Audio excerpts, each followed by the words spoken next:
आज सकाळी 6च्या आधीच मी स्विमिंग टँकला पोचले, त्यामुळे स्विमिंग लवकर आटपलं. त्यानंतर दत्तदर्शन झालं आणि मग निशिगंधाची वेणी आणण्यासाठी मी अंबाबाईच्या मंदिरामध्ये गेले होते.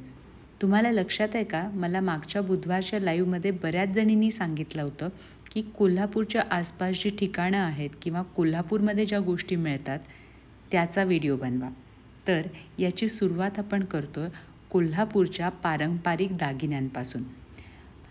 तुम्हाला माहिती आहेत का कोल्हापूरमधील पारंपरिक दागिने कोणकोणते आहेत आणि आई अंबाबाईच्या अंगावर आपण कोणकोणते दागिने बघतो?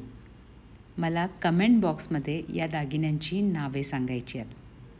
एक साज तर आपल्या सगळ्यांना माहितीच आहे, त्याशिवाय वज्रटीकसुद्धा माहिती आहे. हे 2 दागिने सोडून कोल्हापुरातील पारंपरिक दागिने तुम्हाला कोणते माहिती आहेत ते कमेंट बॉक्समध्ये सांगा.